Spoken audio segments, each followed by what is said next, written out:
Welcome back to the Chicago Tomahawk. I'm Mike.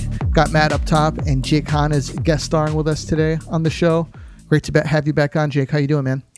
Great to be back on, guys. I missed you. It's been way too long, so it's good to talk some hockey with you. We're right in the thick of it too. Middle of the playoffs. We're 2 rounds done. Kind of just digging our teeth now into the 3rd round. And we've got some interesting teams to talk about. I mean, 3 teams that are still alive that were alive at this point last year as well. So we've seen some consistency in terms of the playoff results over the past couple seasons. I don't know about you guys, but I've really enjoyed the playoff hockey up to this point so far. I think that there's something good going on here with what is going on with the scheduling, because by the end of the season, these guys are sick of playing each other, and now they have to go through a playoff series with each other. I'm wondering if maybe next season, when they put a full schedule back together, if they're going to take that into consideration, where like, hey, maybe we should have some of these divisional teams play each other more at the end of the season, aside from say maybe the beginning of the season. Yeah, just to ramp up some of the rivalries a little bit. And I have noticed, too, in some of these series, maybe more so than other playoff years. I mean, there's always a lot of animosity in the playoffs and bad blood and things like that. Sometimes it doesn't take long into a series to really get that sort of bad blood. But I feel like it's almost instant now because these teams just faced each other so much throughout the course of the season. And even with the Islanders and Tampa Bay, who we're seeing go head-to-head, I mean, they didn't play each other this season in particular because they came from different divisions. But they played each other in the playoffs last year. 6 games. I'm sure the Islanders were frustrated that they couldn't get through Tampa Bay, and you could tell right away, game 1, these teams don't like each other. And you know, the Islanders were pretty ticked off, maybe a bit of a chip on their shoulder to think, hey, we're not going to lose to this team once again. So I've noticed a lot of physical play, a lot of, face washing after the whistle. I think the one division that didn't really have it, maybe up until now when Vegas is playing Montreal, was the Canadian division. I didn't feel like there was a lot of that after the whistle stuff in, the Montreal-Toronto series or the Montreal-Winnipeg series. It seemed like it was pretty much a sort of clean series and not a lot of that kind of physical play, right? But now that Montreal is playing Vegas, I feel like they're bringing it out of Montreal a little bit. What do you think about the hit on the Jets and Montreal? Scheifele. The Scheifele hit. Evans hit. Yeah. Yeah, I mean, that was a contentious topic, obviously, in the hockey community, just in terms of the amount of games he was going to get, right? I think we could all agree that he deserved something for that hit, and it was just unnecessary, I think, the timing of it and everything like that. But in Scheifele's defense, and I'm not defending the hit or anything like that, but in his defense as someone that's grown up playing hockey, that whenever these hits are made, whenever there's a questionable bad hit, I always try to put myself in the skates of the guy delivering the hit and saying, okay, what could I have done differently in this situation to make this a safer play, or to not hit the head, or to not have this be a suspendable offense. I think Scheifele did everything right up until about a second before he made the hit, because a lot of people said that, he skated from the end of the ice to make the hit. He was skating from the end of the ice to protect his net and to save the empty netter, because they're only down 1 at that point. You stop the empty netter, you still could maybe get a couple looks at the net, tie the thing up and go to overtime. So he did everything right, hustling back, going at full speed, but he did have an opportunity to lay up and not deliver that hit, and to maybe play the stick or something like that, or have a more clean hit to the chest. So like I said, it's a suspendable play for sure. Did he deserve 4? I thought maybe that could have been a bit steep. 2 or 3 I think would have been a bit more fair. Yeah, 2 was probably the number I was thinking. So I was shocked that they went 4 and they sent that kind of message, and obviously he was frustrated to be taken out of the series like that, but he did it to himself, and he could have made a better decision, but I don't think that it was worthy of 4 games. Yeah, it's kind of funny. It seems like the Department of Player Safety, it's like they're kind of throwing a coin up in the air and picking games out of a hat on how they're going to suspend people. Do you think that maybe GMs, like, they're going to be meeting about this later on in the summer talks about the inconsistency with the Department of Player Safety?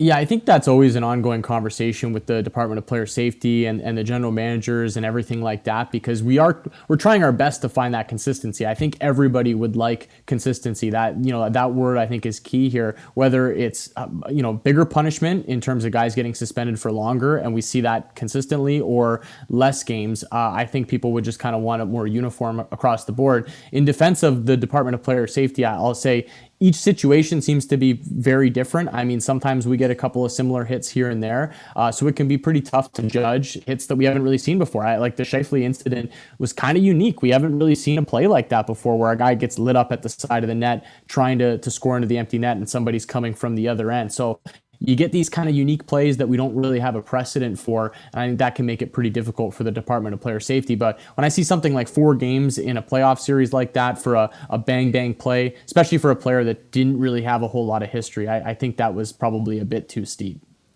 Kind of funny, they mentioned the Scheifele's stats and his back checking, and it's practically non-existent.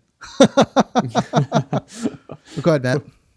Well, do you think Evans should have been a little more responsible with his head up? He kind of went in there. Yep. I thought, easy wraparound, and then, too late, I'm nailed, Yep. I thought he could have been more responsible.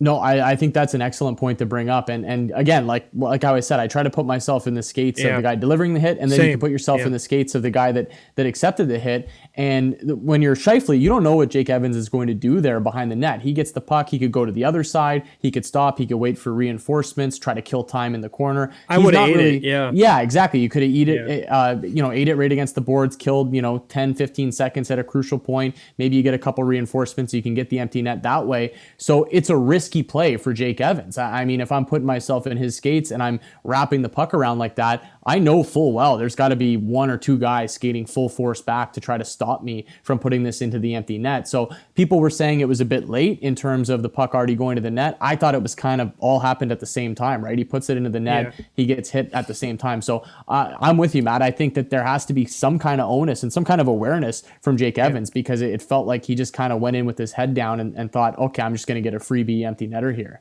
I feel like there's a lot of that now with these younger players, especially I coach, and I notice my high school guys, they go into the boards. I wasn't a forward, I was a goalie, but I still would see my defenseman turn and look like, hey, what's coming? And I was a goalie, I'd be like, hey, you got a guy on you. I feel like these kids just go in there, if I get hit, I get hit. It's kind of dangerous, and I think most of these new up-and-coming players, they have to be a little more responsible. They're putting themselves in dangerous positions. Yeah, I do see a lot more of that now, because I just think you can just get away with things a bit more, and we know that the Department of Player Safety is there to help you and to come down with these sorts of punishments. So I think players aren't as afraid, I guess, out on the ice anymore for players getting hit. And, I don't want players to be afraid on the ice that they're going to get a neck injury or a head injury, but I also don't want to see them put themselves in a situation where you could get one. And I mean, further to your point, people sort of putting themselves in dangerous situations. I've even seen guys embellish hits from behind now. You're seeing that quite a bit, where they'll sort of throw themselves against the boards, and you still kind of think, hey, you could get hurt doing that if you do it the wrong way, and then they grab the face and you get the 5-minute major. So that just makes it more difficult on the refs, more difficult on the Department of Player Safety, that guys are trying to sell these hits because they know there's a possibility you could get a 5-minute power play, and in a playoff type situation, you could maybe even get the guy suspended. And again, I'm not saying that was the Jake Evans situation at all. He was legit seriously hurt in that situation. But talking about other situations that we've seen around the league, I think I've seen guys maybe sell some of these hits a bit more than maybe we saw 5-10 years ago. I think that's a really good example. And to be honest with you, Jake Evans has a head injury issues in his career. And I think that's the fact that maybe he leaves his head down a little bit too much. So if anything, for young hockey players out there, why it's important to keep your head up, while you play, or to develop that skill, to keep your head up, that to prevent yourself from putting yourself into these vulnerable situations. Oh yeah, the worst are when you're going to get the puck behind the net and your back is completely turned and the guy just gives you a whack and it's almost like a boarding. Those are the worst. Didn't Hossa have one a couple years ago against like Hamhus? Was that like 2010? It looked pretty violent, but Hossa is so strong, he just put like an arm on him. I think he got a 5-minute major for that. Then he came out of the box and scored. I think it was that game. But those are the hits that scare me the most, when there's space between the boards and maybe like 3 feet from the boards, and you're hit. That could be a bad neck injury, back injury. Those are the scary ones that I think players need to be more responsible. If their back's turned, just lay off. Have you seen? Do you ever listen to Bill Burr, Jake? Oh yeah. Oh, he's hilarious. Man, yeah, he was talking about goalies, man, and he was like, "Isn't it great how goalies, whenever they get hit, they looks like they got ran over by a bread truck." Yeah. Complete yard sale. Well, Matt, you were a goalie, right? Did you ever Yes. yard sale it? Yeah. No, because I would have got my ass kicked on the way home from my dad for doing that. Yeah. My dad was the guy up in the stands I'd hear him yelling, and I try to block him out. He'd be like, "Are you kidding me? You can't stop a beach ball tonight." He'd be yelling.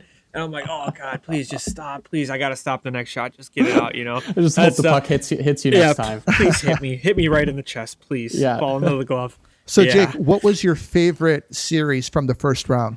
Yeah, I mean that's a good question. There's a few good ones to pick from. I thought early on, I mean, the first game of Florida and Tampa Bay was just incredible, and I thought, Old-time wow, hockey. Yeah, old time hockey. There was Yeah. stuff after basically every single whistle. You could really feel the hatred, and I still think that probably was one of the better series of the first round.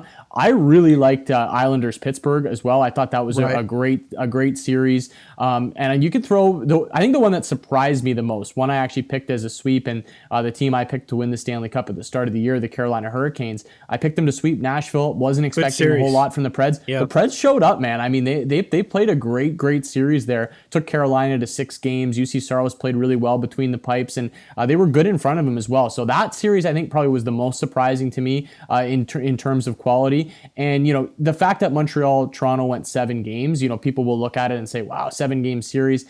For a lot of that series, there wasn't a whole lot going on. I just didn't really feel the energy in the series like I did in some of the others. And I think that had to do with the lack of fans in the building. I really do think that we saw the difference between fans and no fans because last year we had no fans anywhere in the bubble. This year we had fans in some places. We had no fans in other places, particularly here in Canada. And you really noticed the difference flipping around between different games. And there was just such an energy in the building in some of these packed barns like Nashville, like Carolina. And I think that's what made those series a bit more exciting than maybe what we saw in the North Division.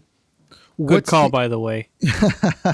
We got to give you props. Yeah, for that we one. did. You man. called it. We're going to call you the Montreal. G. Yeah.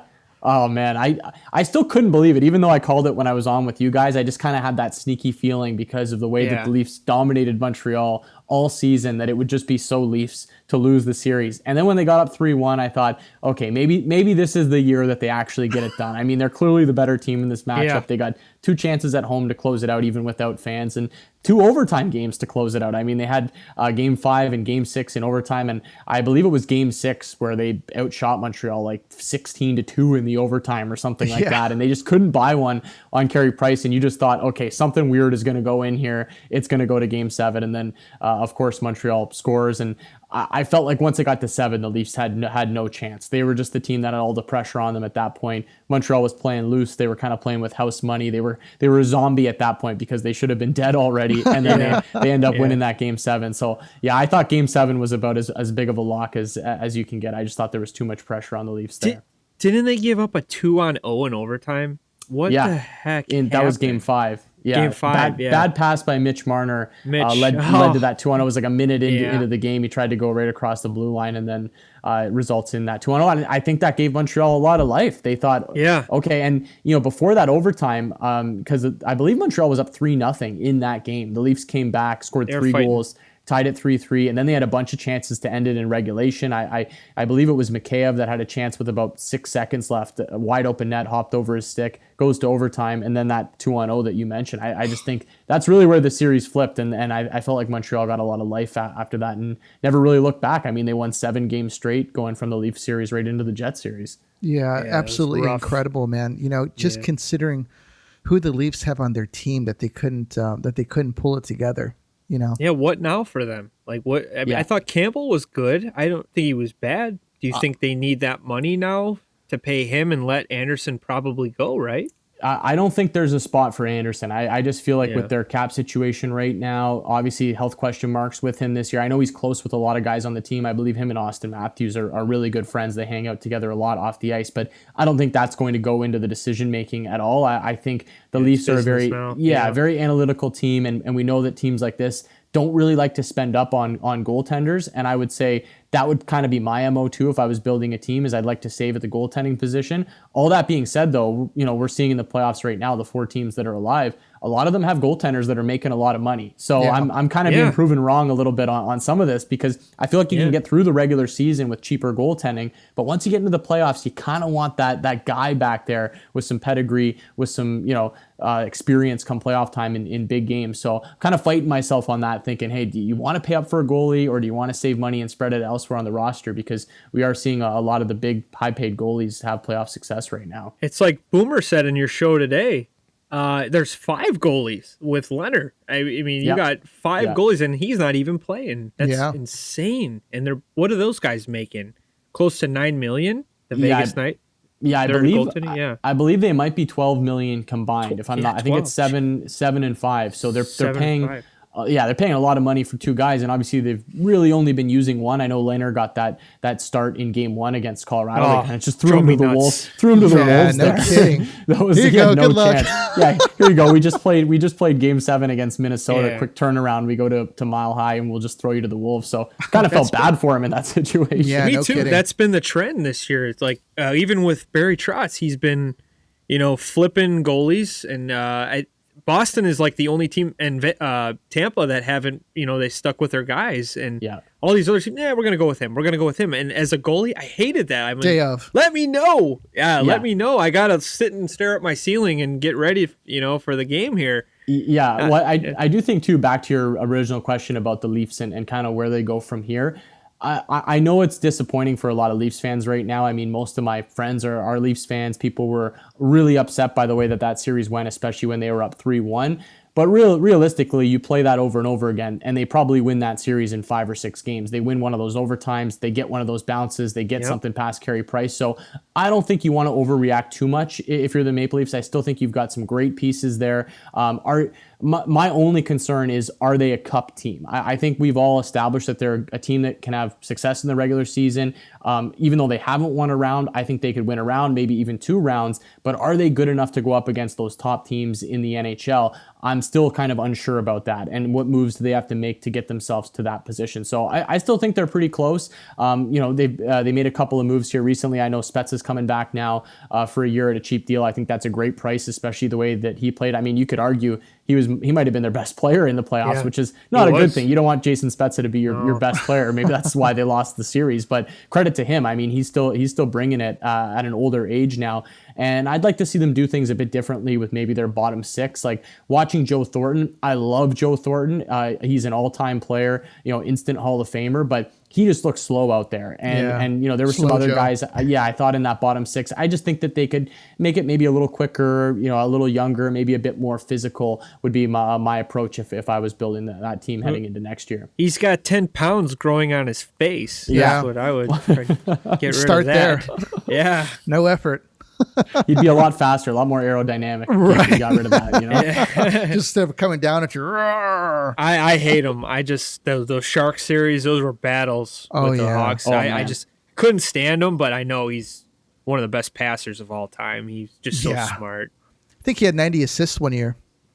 Yeah, with Jonathan Chichu. Remember he got him the freaking Chichu, rocket? Yeah. And then Chichu gone. All right, man. Second round. What was your favorite series in the second round?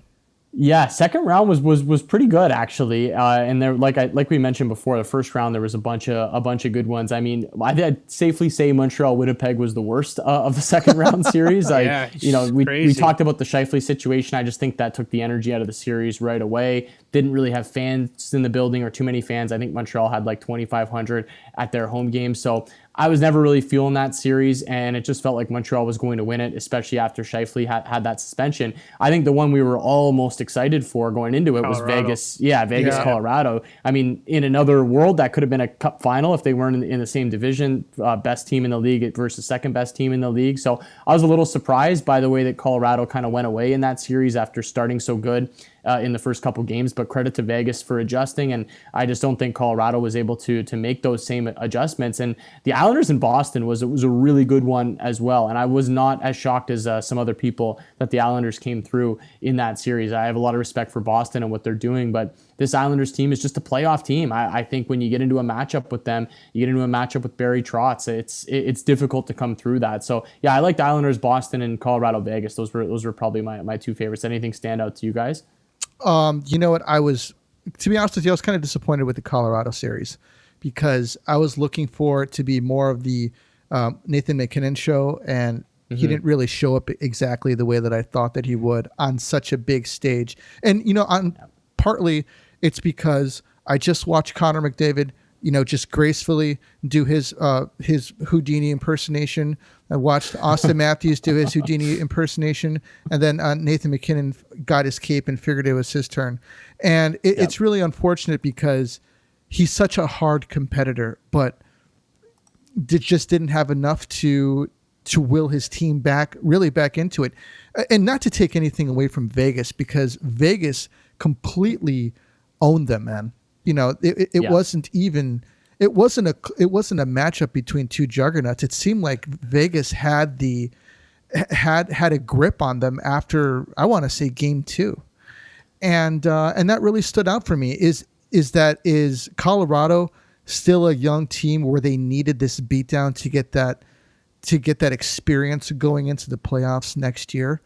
I'm sorry, go on ahead. No, yeah. Well, they've got a bit of scar tissue now the last couple of years, right? Because they lost this series to Vegas, one I'm sure they expected to win. The Dallas loss last year in overtime, that one had to hurt because, they were clearly the better team on paper in that matchup, and they didn't get it done. And you could really see it on Nathan MacKinnon in his postgame afterwards. I mean, anyone's going to be disappointed when they get knocked out of the playoffs, but you can tell it's eaten away at him, that he's been in the league for a long time and he really hasn't won anything or legitimately competed for a Stanley Cup or gotten to a Stanley Cup final. Regular season numbers are nice and winning a couple rounds is nice, but he wants to win a Stanley Cup. So I do think he's going to get there. And I like the fact that he's competitive. I like the fact that it bothers him that he really wants to win. I do think he's going to be back, but you're right. Vegas did take control of that series. Even game number 2, a game that Colorado won, Vegas was the better team for most of that game. Goes to overtime. I think it was Riley Smith that got called for that chintzy slashing penalty that put Colorado on the power play. And I think Rantanen scored the power play goal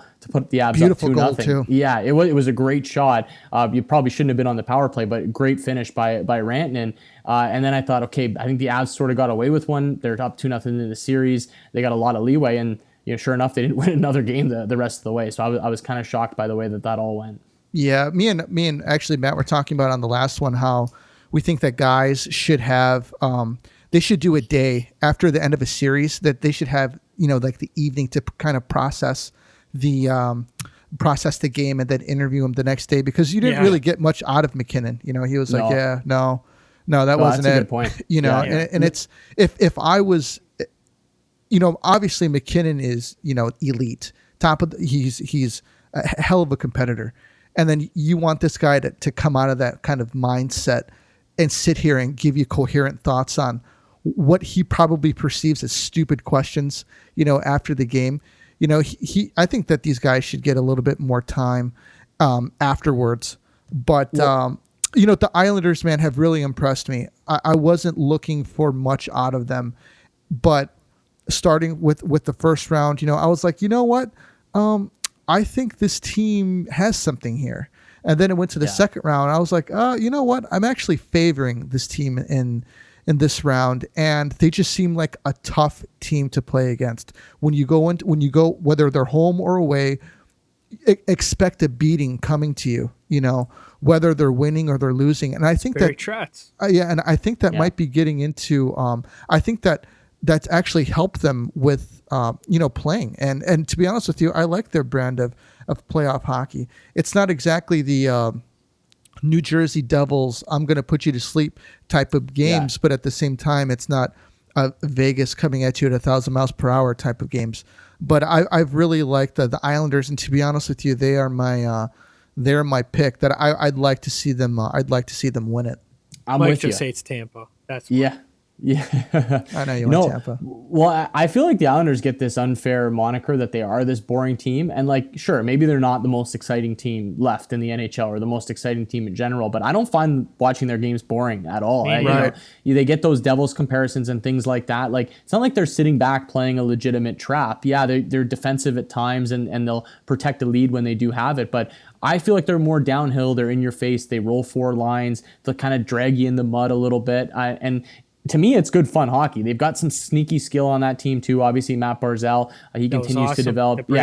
Yeah, exactly. He seems to be good now in the playoffs for a highlight reel goal or a highlight reel play almost every single game. So are they loaded with those sort of skill, talented players? Teams like Colorado or Toronto who flamed out sort of early. No, they're not built that way, but they've got a couple of those guys, and then they've got playoff caliber players, right? And we've just seen them have so much playoff success over the past couple of years. So I don't think any of us should really be surprised that they're here, surprised that they're giving Tampa Bay a series or anything like that. I just think they're very legit, and I think their game translates well over to playoff success. And Matt mentioned Barry Trotz as well, and I think he's probably the key to all of this. I mean, you could probably give that Islanders team to a lot of other coaches, and we might not see them have the same success that they're having right now. You look at the past 4 years of Barry Trotz in the National Hockey League. He's 10-2 now in playoff series over the past 4 years. That's including the Stanley Cup win with the Washington Capitals, where he'd obviously go 4-0 in his series. But since then, he's only lost 2 with the Islanders. One was to the Carolina Hurricanes,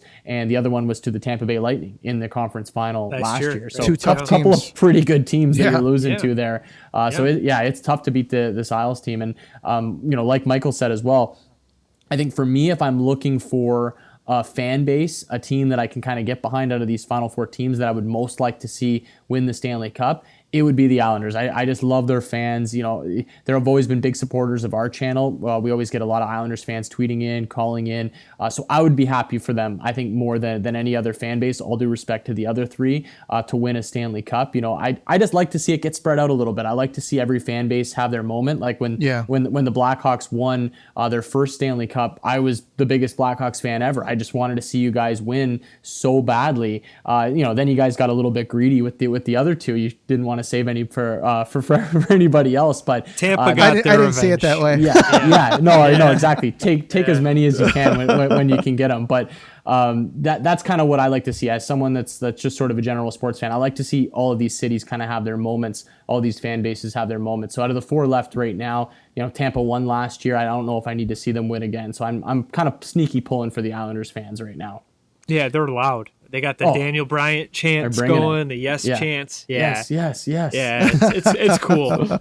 I just hate the Nashville fans. Yeah. I don't get what they're saying. I don't know why there's catfish thrown on the ice. It just doesn't make sense. Because they did that at the United Center, and I'm like, what are you doing? Yeah, Go we away. do not like Nashville here, man. They're a good team, but I just hate them. You brought up a great point. It's something I wanted to talk about, and I think it's something that I think that every other team in the NHL should take notice of, is that every team that has superstars that they're paying out of their minds for are out of the playoffs, essentially. Yep. And the teams that are left are teams that are built from top to bottom with good players and role players, and those role players are actually really talented as well. Do you think that going forward that teams are going to stop stocking up on top end high talent and then just leaving the bottom lines for just the dredges of the guys coming out of the AHL? I think a lot of the teams that you see having success right now and in the past couple of years, they still have that high-end talent, but they were able to get some of that high-end talent at a discount. Whether that was a player maybe underperforming early in his career, signs a long contract for less money, and then he ends up being a superstar, like a Nathan McKinnon, who's making, I think, $6.3 million per season, which is half of what he should be making right now. So that allows Colorado to spread things out a little bit. You look at Tampa, guys like Kucherov, not paid probably as much as they should be paid, and some of those other top guys, they were able to get discounts on some of these players. So I think it's an interesting conversation, because if you're the player, you only have so many years you're playing professional hockey. You want to capitalize on it. You want to make as much money as possible. But in a cap world, I still think there's something to be said for the player taking a bit less money, even if you are a superstar, to be able to spread it around the roster a little bit more, because then you put yourself in a situation where, okay, yeah, I'm Connor McDavid. I'm making $12-13 million a year. That's great. I'm one of the highest paid players in the league, but I have no playoff success because we can't spread this money elsewhere. Or you look at the Leafs cap situation where you've got Matthews, Marner, Tavares, Nylander all making really good money. It really hampers what they can do with the rest of the team. So again, I think there's something to be said for guys taking maybe a bit of a haircut if they want to try to win Stanley Cups. And it's not like you're going to be poor and asking for money on the streets. You're still going to be making some pretty good money. You know, a la what Sidney Crosby did years ago with the Pittsburgh Penguins, giving them a bit of a discount, signing for, I believe it was $8.7 million per year for Sid. And it allowed Pittsburgh to spread it out a little bit more, bring some talent in, you know, bring guys like Phil Kessel in that helped win the Stanley Cup. So again, that's how I would play it if I was a player, but I also understand that the players want to get paid and they want to get the most money. But you just look at the teams that are having success right now, and it's teams that maybe got a discount or a haircut on some of these players when they were underperforming early in their career. Yeah, that's a good point. I remember when Sid signed that contract, they said he's real superstitious and you wanted to sign for 8.7. His number, right? Yeah. That's awesome. Yeah, that's pretty cool. Well, it worked for him, right? Yeah, no kidding. He's one of the best players of all time. Yeah. You know? You should have said, just give me 87 million. We're good. We'll We'll call it it even. We'll call it even. Yeah, we're good then. I'll get you back to backs. So what are your predictions for the third round here? Yeah, well, you know, we're into it a little bit now. We got a couple games in, so we've been able to see the teams, and I do think that helps. Sometimes you want to see these teams go head to head, and we try to make predictions before the series, and we're often wrong because we just don't really know what it's going to look like once the teams hit the ice. But you know, as I talk to you guys right now, we got the Islanders and Tampa Bay locked up at 1-1. I like the way that I like the way that the series is going for the Islanders right now. I know they lost game 2. I still thought they gave a pretty good account of themselves. It seems like they're trying to drag Tampa into a lot of these post-whistle scrums. I think that is advantage Islanders, especially if the refs aren't going to call penalties on that. Just keep face-washing these guys. You know, try to bring Kucherov in their point. Throw these guys off their games as much as possible. Throw, you know, Clutterbuck and Cizikas and Martin and Komarov over the boards. Line. And they're great. And try to drag these skilled Tampa Bay Lightning players into the mud. So I think it's advantage Isles as we stand right now, but I do think it is going to be difficult for them to hold serve in games 3 and 4 on home ice. I know they're going to have the barn rocking, and the Coliseum is just going to be crazy for those 2 games, and they get a Saturday night game as well, which is going to be a lot of fun, but Tampa's not going to make it easy on them. So it feels like it's 6 or 7 written all over it right now, and I'm going to give the lean to the New York Islanders to get it done, maybe in game 6 at the Coliseum. That's kind of how it feels like this one's going. Yeah. And I liked what I saw from Montreal in game 1. I got to be honest with you guys. They came out of the gates. They played a pretty solid first period. I thought they caught Vegas maybe a bit sleepy. It was a sluggish start for the Knights. They seemed like they really couldn't even complete a pass, you know, the first 5 minutes of that game. Once they scored, they settled down. I thought they took control of the game. So Vegas is clearly the better team in that matchup. I think it would be pretty shocking if they lost the series. But I do think Montreal is going to grind it out, win a game, maybe 2 games. So I'm going to say Vegas gets this thing done in 6. Well, yeah, they are currently game 2. Montreal is leading 1-0 as of right now. Change my pick. Okay, Montreal in 6. There you go. Good start for the Habs. That would be interesting. Islanders versus Montreal in the Stanley Cup Finals. What do you got, Matt? Yeah, I like his take on the Islanders. I'm gonna go with Tampa just because I think the Islanders are going to get in penalty trouble, and you cannot do that against the Lightning. No, not at all. They just dominate, and I feel like even if they don't score, they still are down there creating a lot of chances, and that's 2 minutes that the Islanders aren't in their zone, and it's just if Kucherov's dangerous, Stamkos Point, they just got so many good players that could bury it. If the Islanders can stay out of the penalty box, I think that they could win the series, because that's something that Carolina, just for the life of them, could not do. They could not stay out of the penalty box. Yeah. Barry Trotz was mad, wasn't he? He goes, well, there was too many men on that one play. On that last goal by, was it Point? Did Eddie Olczyk catch power that? play. No, it was a power play. Oh, God, Eddie Olczyk. Yeah, he lets you know. Too many men on the ice. Like every single game. That's his thing in Chicago. But wasn't Barry Trotz mad about a too many men no call? Was it? And then Braden Point, that was like that interference was the big thing I thought out of game. What was that, game 2? That he took away the Varlamov not saving it. Like the goalie interference, but he was pushed clearly by the Islanders player. That was a missed call. There's a couple missed calls in that game. I Yeah. guess you could say it sort of went out in the wash because one team had a bad call, one team had a bad call. Tampa probably deserved to win the game in the end anyways, but like you still would like to see the refs get it right, and a couple of them were pretty egregious. I mean, the goaltender interference was so crystal clear that he got pushed into the goaltender, and then of course the Islanders score on the power play. Anytime there's a bad call like that, you just know the team's going to score on the power play. Yeah. It's almost like it's almost uncanny how much that happens, and but I think you guys make a good point too about the power play in that series. That's going to be key. It's always a cliche this time of year, or just a hockey cliche in general, that you want to stay out of the box. Like, of course you want to stay out of the box, but I think even more so in a series like this if you're the Islanders, because I actually think 5-on-5, I don't want to say they're the better team, but I think they can equal Tampa 5-on-5. They can hang with them 5-on-5, but they can wear them down. If you give Tampa 4 or 5 power plays in a game, you're just asking for it, because they can snap it around and it almost looks automatic sometimes. So that's going to be the key for the Islanders, is kind of balancing between, playing physical, dragging them into some of those post-whistle scrums, things like that, but also not taking penalties. And that's a very fine line depending on the refs you have in any given game, because they can feel differently and start to just pull guys out of those scrums, send the Isles to the box, and then you're in big, big trouble. So now that we've got that wrapped up, there's something I wanted to bring to your attention. It's an article that me and Matt read about a week ago, and it was about the Hawks, and it was about what can they do, what defensemen do they need on their back end to get them going. Yeah. So, but actually, it brings up an interesting talking point. Is they were mentioning that Seth Jones was in the rumor mill to possibly talk with the Hawks, right? And they're saying how he would be a bad decision because of his offensive output and how it's been going down steady for 3 years. And on the other end of that, they say that this guy said that Dougie Hamilton would be the best option for the back end for the Blackhawks. No. And I'm going to tell you what we think, and let me know what you think.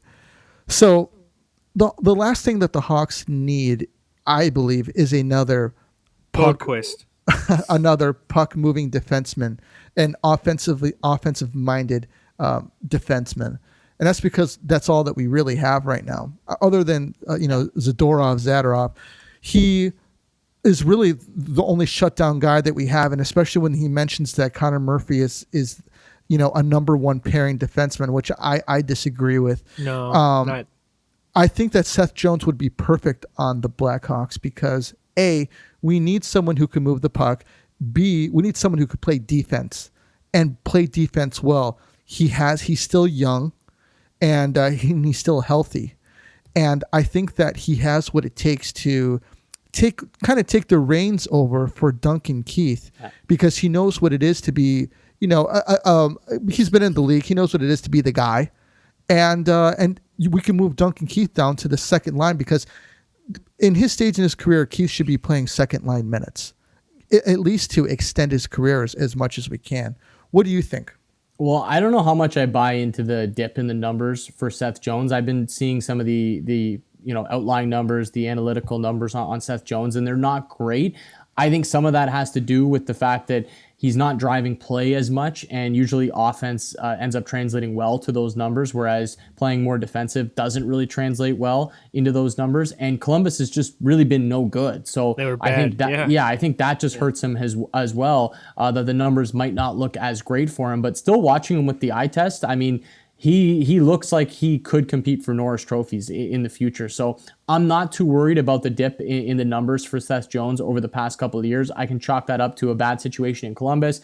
Maybe he doesn't like playing for John Tortorella. I don't know, right? You can make a couple of different narratives there for Seth Jones. But all that being said, I believe in the player. I think he's great. And I've always said that I think that he could compete for Norris trophies. And you make the point too, Michael. He's still young. I mean, he has experience in the league, but he's still got a ton of great years ahead of him. And I think it would be a perfect sort of replacement for Duncan Keith if that did end up happening, to kind of bring him in and be that defensive guy on the back end, because it's not like he can't move the puck either, right? Right. Yeah, he's not going to lead the league in points from the back end, but he's still a pretty good puck moving defenseman, and he can still get it done offensively as well as defensively. So I like the fit. I don't know. I'm sure there's a ton of teams that would like the services of Seth Jones, because it's not often somebody like that hits the market or is available for trade. But I think the Blackhawks would be a great fit, and it's something that they need. It's something that they're really missing on the back end right now. Well, what would you do if you were the GM of Columbus with Jones? Do you trade him at the draft, or do you hold out to the deadline, or do you just let him go like they did with Panarin and Bobrovsky? It's a tough one. Well, I think you try to make a trade. I think you try to get something for him, because you are working from, I still think, a nice position if you're Columbus at the moment, because you've got one more year of control on Seth Jones, and I believe he's making $5.4 million next year. So he's got one more year on that deal. Gosh. So that's enticing for a team, even a team that's going for it, that's in position to maybe win a Stanley Cup next year. If we put the Blackhawks aside for a second, if you're a team that's going for it next year, you could maybe trade for a Seth Jones and say, hey, I'll take him for $5.4 million bucks next year. That can work against. That can work on my cap. He can go into my top pairing, at least my top four, and we can go for it, and then we can make a decision to sign him or not at the end of next season. So I think there's so many different teams, there's so many different options. But if you are Columbus, from your original question there, I think you try to get something for him. I don't think you let this guy walk. You've let too many guys walk and not been able to get anything for them. And the fact that he's got a pretty nice deal going into next year, I think teams are going to be pretty enticed by that, and there will be a pretty big market for Seth Jones. So Columbus might actually be able to get a pretty decent return for him. Well, who would you, if you were Bowman, who would you package? That's interesting. Obviously a first rounder, right? You have to. Yeah, I think that would probably be a starting point for the Columbus Blue Jackets, because picks are something they're probably going to want. They got to be looking towards the future at this point, because what they have right now is drastically broken, and they've got a long way to sort of climb back up after they went all in a few years ago, and a lot of those players are just gone now. So yeah, if I'm Columbus, I'd be looking for picks. If I'm Chicago, I'd probably be willing to offer a pick or maybe even a couple of picks if it comes down to that, maybe a later pick as well. And I mean, you guys would probably be more well-versed with the prospects for the Blackhawks than I would, but if there's a decent prospect there, I don't know if you want to give up the whole farm for Seth Jones, but if you know that you're going to be able to get him and sign him, extend him as well, because if you're giving up a big package for him, he's not a rental for Chicago for next season. If you're giving up if you're giving up a big package, you want him locked up a long time as your defenseman of the present and of the future. So I think that's going to come into it as well. Yeah, really interesting, because I wonder how much what he'll want, what kind of contract he'll want. Will he favor term or will he favor money? Probably $9 million a year, I'm guessing. Close. I don't know. 8. I'll go 8. 8 mil. Yeah. He's going to want that term for sure, because this is the contract, like right where, this is the moneymaker contract for him. He's been in the league for a little while. He's proven himself, despite the fact that the numbers are kind of down over the past couple of seasons. It's his first big unrestricted free agent contract, and when he signs it, I believe he's going to be about 27, 28, and that contract can be dangerous for teams at times, because you sign a guy for too long, gets into his mid-30s, he's not quite the same player. But if you're looking at it from Jones' perspective, he's like, yeah, this is the time I got to hit it, right? Because I'm right in my prime, so it's a big contract. It's a big moment for Seth Jones. Yeah. Do I want to get paid or do I want to win? I mean, it's a big decision for him. Wow. So going into the future, anything going into the offseason that has your interest piqued, Jake? Yeah, well, it's actually a really interesting offseason. I mean, Seth Jones, his name being out there, I think is very interesting. A guy like Jack Eichel, his name being out there, I think is huge for the NHL. I was going to ask you about that. Yeah, well, you just don't see a name like that become available very often, right? You have to get lucky in the draft lottery to get one of those guys on your team. You got to draft first, second, third overall. So for someone like that to be available, I think that's going to be huge. I think that's going to be a lot of fun throughout the course of the offseason to really follow and see where he might end up. I think the goaltending carousel is going to be really interesting this year as well. There's a bunch of goaltenders contracts that are up, and there could be some movement at the goaltending position. So those are just a couple things I think that are at the top of my list. But I feel like Jack Eichel watch will be number one in the NHL until he finds a new destination. Where do you think he's going to end up? There's a lot of speculation. I mean, Detroit? Yeah, well, Detroit's interesting. I mean, there's a couple of other teams out there I think that can pull it off with the cap space and with where they're at. The one name that I have found very interesting that a couple people have mentioned to me, I'm not saying it's any sort of guarantee, Rangers. but is the LA Kings. The LA Kings feel very, very interesting in terms of a team, a destination for Jack Eichel, because they're not quite an up-and-coming team right now. They've sort of built the thing up. They've got some interesting pieces there. I think they're pretty close to taking that step to at least be a playoff team. And a guy like Jack Eichel, I think, would help them instantly take that step. And if you brought him in, you still have Anze Kopitar there. There's your 1 and 2 in terms of down the middle of the ice. That's pretty nice. And Drew Doughty seems to have turned things around over the past couple of years. So I don't know. I think a move like that could instantly turn LA, I don't want to say into a contender. I think that's probably going a bit too far, but instantly into a playoff team and a team that can make the playoffs for the next couple of years. And who knows, maybe even better than that. So the Kings are an interesting name that kind of keeps popping up, but I'm sure every team in the league, or almost every team in the league, is at least going to kick tires on the Sabres and see what the asking price is for Jack Eichel and how they can figure it out under the cap. Yeah, I wonder how his neck issue is going to transpire, because he's about getting the surgery. And from what I've heard is that the other teams have agreed with the Sabres about opting against having the surgery.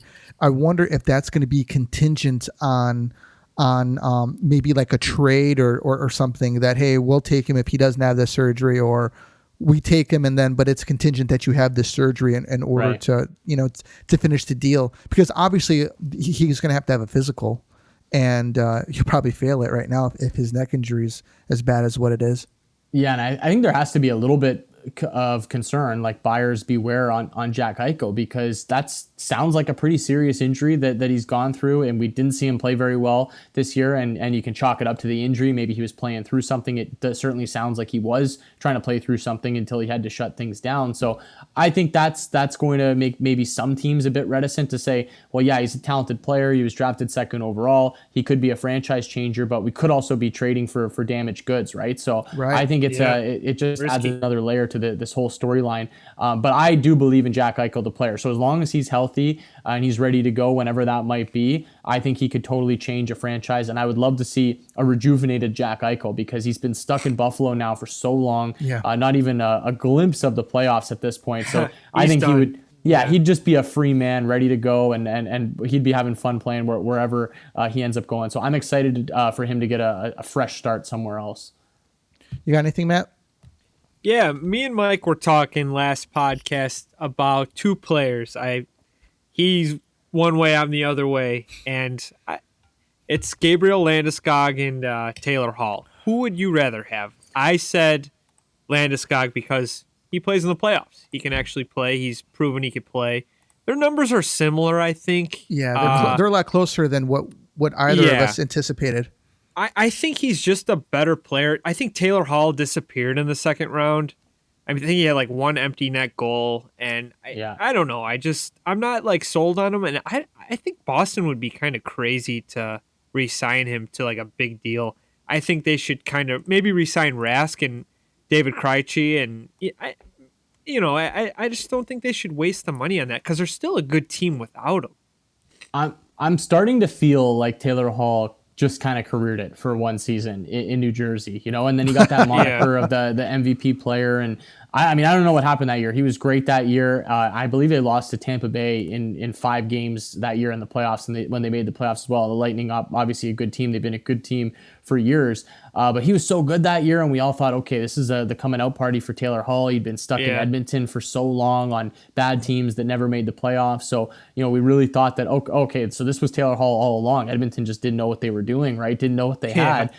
So I'm starting to feel like maybe that was a bit of an anomaly. We're never really going to get that Taylor Hall back. I still think he's a talented player if used in the right way and if signed for the right dollar figure. But in terms of a player I think you can win with come playoff time, probably would have to lean towards Gabe Landeskog in that situation, because he's just a bit more physical. I think someone that's versatile in terms of where you can put him in the lineup. I mean, we've seen him play with skilled players in Colorado up on that top line, but I think you could also put him down on a 2nd line, even a 3rd line role if you really had to. But he is a legit top 6 forward and someone that has that physical presence. I know some people don't like that they can't quantify leadership or whatever it might mean, but he does have those leadership qualities that I think you look for in a player player come playoff time. So yeah, I'd probably lean towards Gabe Landeskog.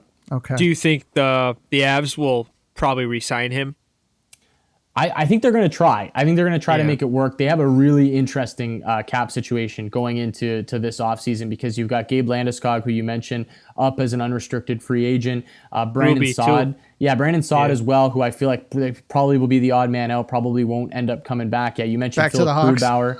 Yeah, Grubauer, and the biggest one I think of them all is Cale Makar. What kind of contract is he going to Getting get? paid, man. Oh, he's getting paid big money. It's blank check to Cale Makar. So I think that's priority number one. I think Cale Makar is like a generational defenseman, somebody that you just want to give the car keys over and say, hey, how much do you want? If you want to give us a discount, that'd be great. Helps us We out. would love that, but we'll give you kind of whatever you want. So I think Cale Makar is priority number one. Then you kind of figure out the rest. But the checklist is long for Colorado, with Grubauer, the whole goaltending situation, Gabe Landeskog as well, who I feel like is someone they'd like to have back. He's their captain. He's a big part of that team. I just feel like with the cap situation there, it's going to become increasingly difficult for them to get all this done. Do you re-sign Grubauer? Sorry, Mike. No, go ahead. Yeah, Do you re-sign Grubauer? I thought I- he was not as great against Vegas. I thought it could have been a sweep, honestly.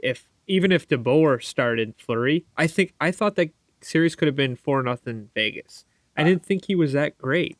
I just don't know Grubauer. where you go from Grubauer if you don't bring him upgrade, back. And yeah. Again, it's going to come down to the dollar figure, what Grubauer is asking for. He put up decent numbers in the regular season, so I guess he can come to the table and say, hey, I've put up great numbers the past couple of years. I deserve a bit of a raise in terms of the contract. I don't think Colorado is going to want to spend too much on goaltending though, right? Because they got to pay Cale Makar. That's going to be big money. If they do end up bringing back Gabe Landeskog, that's pretty healthy money as well. So how much is really going to be left to spend on goaltending? So they have some decisions to make there. Maybe they think there's another goaltender within their system that they feel like can give them this similar goaltending to what they got from Philip Grubauer. So I guess I could see a situation where he doesn't end up coming back, and that would create another interesting name on the goaltending market. Like we mentioned earlier, the goaltending carousel could be pretty interesting this offseason. Yeah. I think with negotiating with Cale Makar in his contract, they should have had Nathan McKinnon start off the talks right after that loss and talk about taking a little less for the team. Ask him if he wants the McKinnon contract. Yeah. $6.3 million. You want as much as Nate? That's perfect. What a steal. Because we're paying him 6.8. What do you want? That's what I would build my team up. He's making the highest. And then Yeah. just slowly go down. Then you got a chance every season. Yeah, no kidding. Yeah. So Jake, man, thank you for jumping back on, man. We're really appreciative, and it's always great talking Absolutely. hockey with Thanks. you. Hope everything is going well out there in Canada.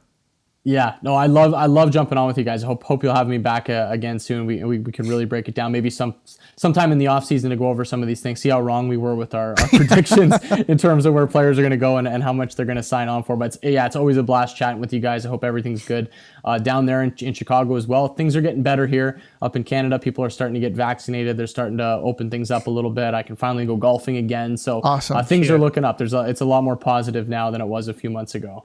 Great, Yeah, man. get outside. You're good. Yeah, exactly. Get some sun. I just need to play hockey. I'm missing my beer league hockey games. That's what's killing me the most. My Sunday night games. They just won't open that back up yet. Do you play during the summertime, or is it a winter thing for you? Yeah, it's an all year thing. We have a summer season and then we have a winter fall season. So they basically overlap. Like if you make it far enough in the winter season, then you're kind of playing playoffs while the summer season's starting. Sometimes you have two games in one night. So yeah, I rarely have a Sunday off. I think it's really only holidays like Christmas weekend and things like that where we don't play. So we're pretty much playing year round, and it's something that I miss. I'm afraid I might not even know how to skate when I get back out there. What position do you play? I'm a center. Yeah, I'm down the middle, but you move me to the wing. I'll kind of play wherever in terms of forward. But Responsible. Center's where I do my best work. I like. Selke. Yeah, it's the Selke. I'm not the guy that's going to lead the team in points, but defensively responsible. The plus minus is going to look real good at the end of the season. Nobody Nice. scores when I'm on the ice. Nice. Goals, poke checks are like goals. Exactly. I try to model myself after like a Bergeron, Barkov type player. That's what I'll go for. Okay. Awesome, Dave man. Bolin, the original. Yeah. You brought up one of my favorite players. I love Davey Yeah. B. I got a Bullen jersey in the closet. Yeah, Nice. man. Nice. You know, it's kind of funny. It's a Leafs Bullen jersey. Though. Oh, not nice. short time. That was heartbreaking. Yeah. Yeah. All right, guys. That's all that we got for you tonight. This is the Tomahawk, and we're out.